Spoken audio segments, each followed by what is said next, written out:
I like to go on vacations. Even though I usually go camping, on some of my trips I stay overnight at a hotel or a motel along the way.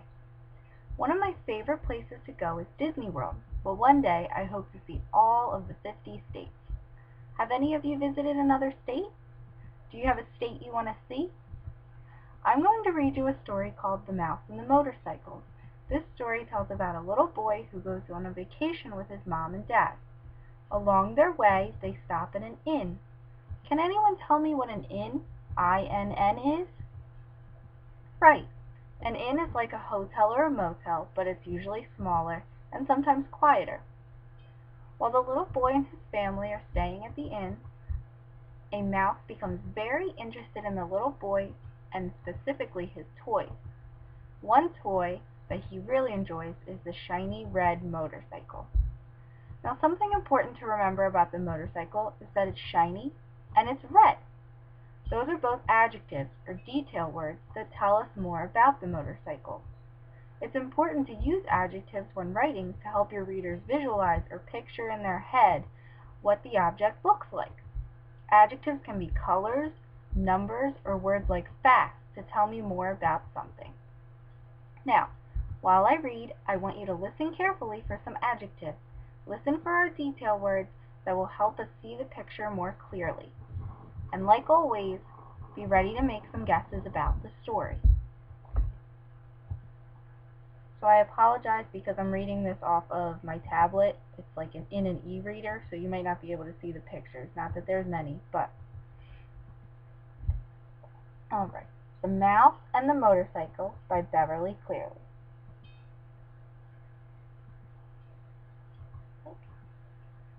Alright, Chapter 1, The New Guest.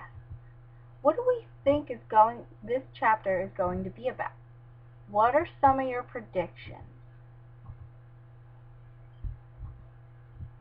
Alright, so let's go ahead. Alright.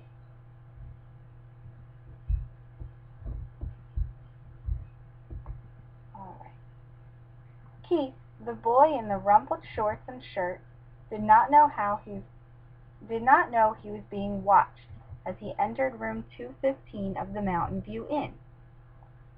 Neither did his mother and father, who both looked hot and tired. They had come from Ohio and for 5 days had driven across the plains and deserts and over mountains to the old hotel in California foothills, 25 miles from Highway 40. I think I remember an adjective in the first line of the story. Let's look for it. There it is. Beverly Cleary, our author, tells me about Keith's clothes being rumpled. That helps me see him more clearly. I now know that his shorts were wrinkly, which makes him look a little bit messy, which I think would be from being in the car for so long, don't you think?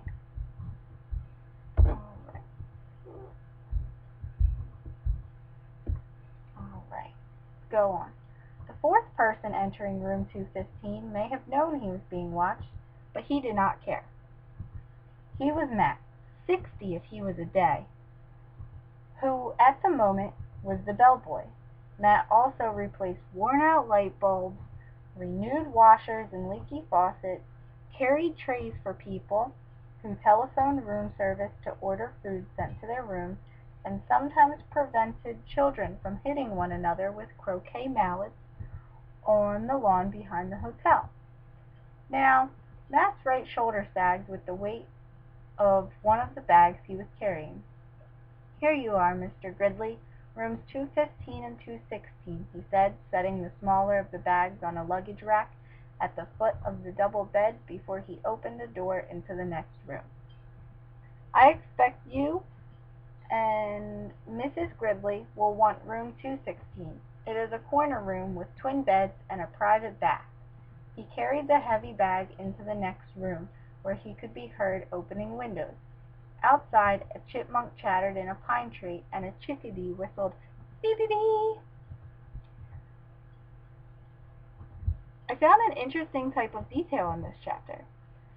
The sound that the chickadee makes, "bee-bee-bee," has a special name. This is called an onomatopoeia. It's when a sound is added to a story to give more detail about what's going on. Can anyone think of other onomatopoeias they've seen before in other stories?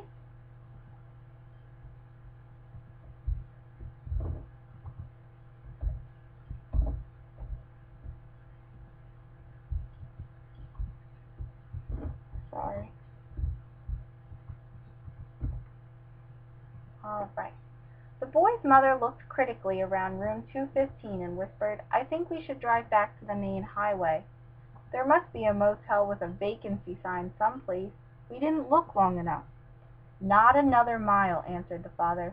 "I'm not driving another mile on a California highway on a holiday weekend. Did you see the way that truck almost forced us off the road?" "Dad, did you see those two fellows on motorcycles?"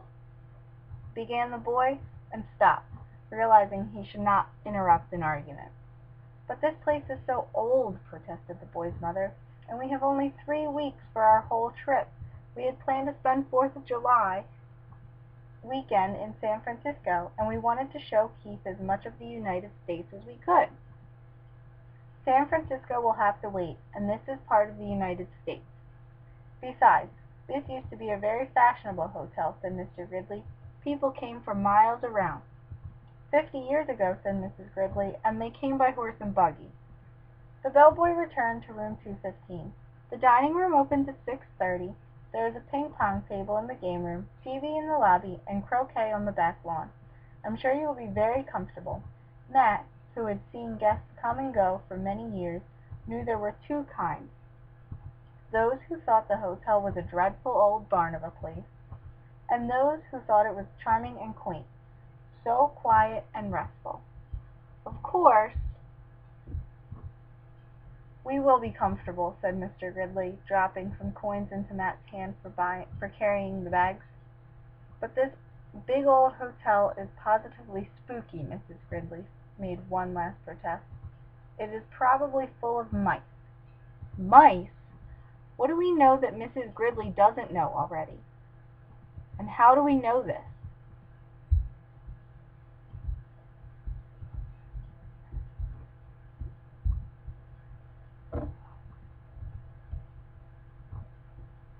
All right.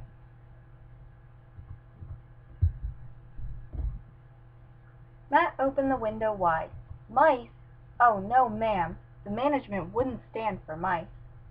"I wouldn't mind a few mice," the boy said, as he looked around the room at the high ceiling, the knotty pine walls, the carpet so threadbare that many of its roses had almost entirely faded, the one chair with the antimacassar on its back, the wash basin and towel racks in the corner of the room.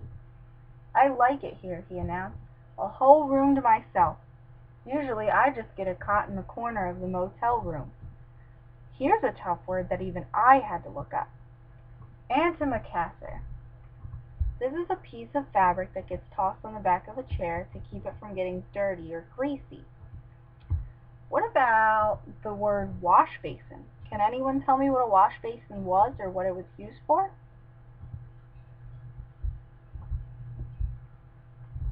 All right. His mother smiled, relenting. Then she turned to Matt. "I'm sorry. It's just that it was so hot crossing Nevada, and we are not used to mountain driving. Back on the highway the traffic was bumper to bumper. I'm sure we shall be very comfortable." After Matt had gone, closing the door behind him, Mr. Gridley said, "I need a rest before dinner. 400 miles of driving and that mountain traffic, it was too much. And if we are going to stay for a weekend, I had better unpack," said Mrs. Gridley. "At least I'll have a chance to do some drip drying."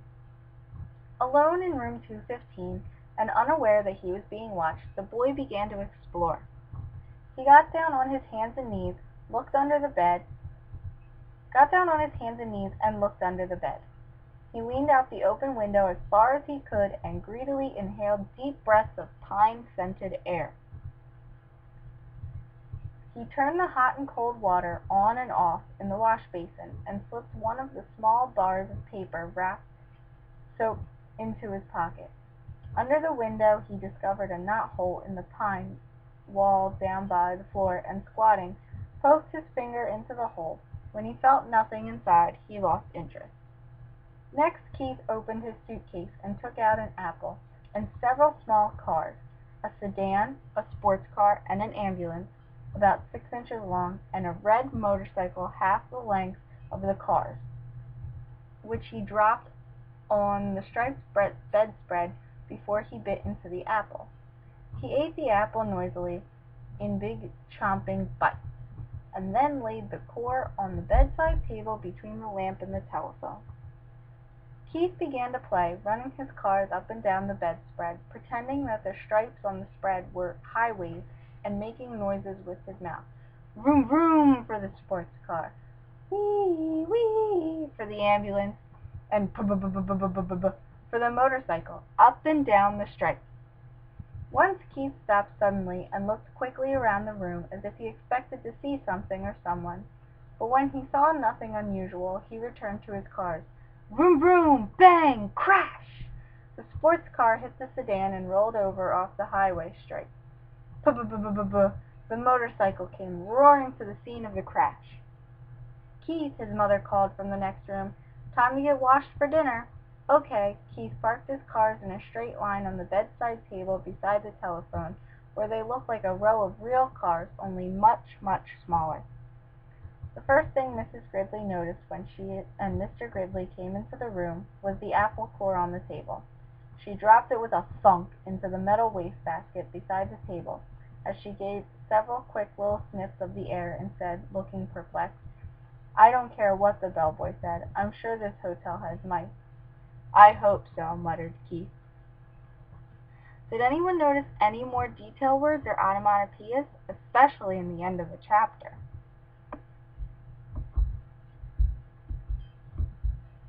Right? And before we go back to our seats, I'm going to ask you about a reading response question. So, why do you think that Keith wants there to be mice in the inn? Alright, take this question back to your seats, pull out your journal response book, and record your answers.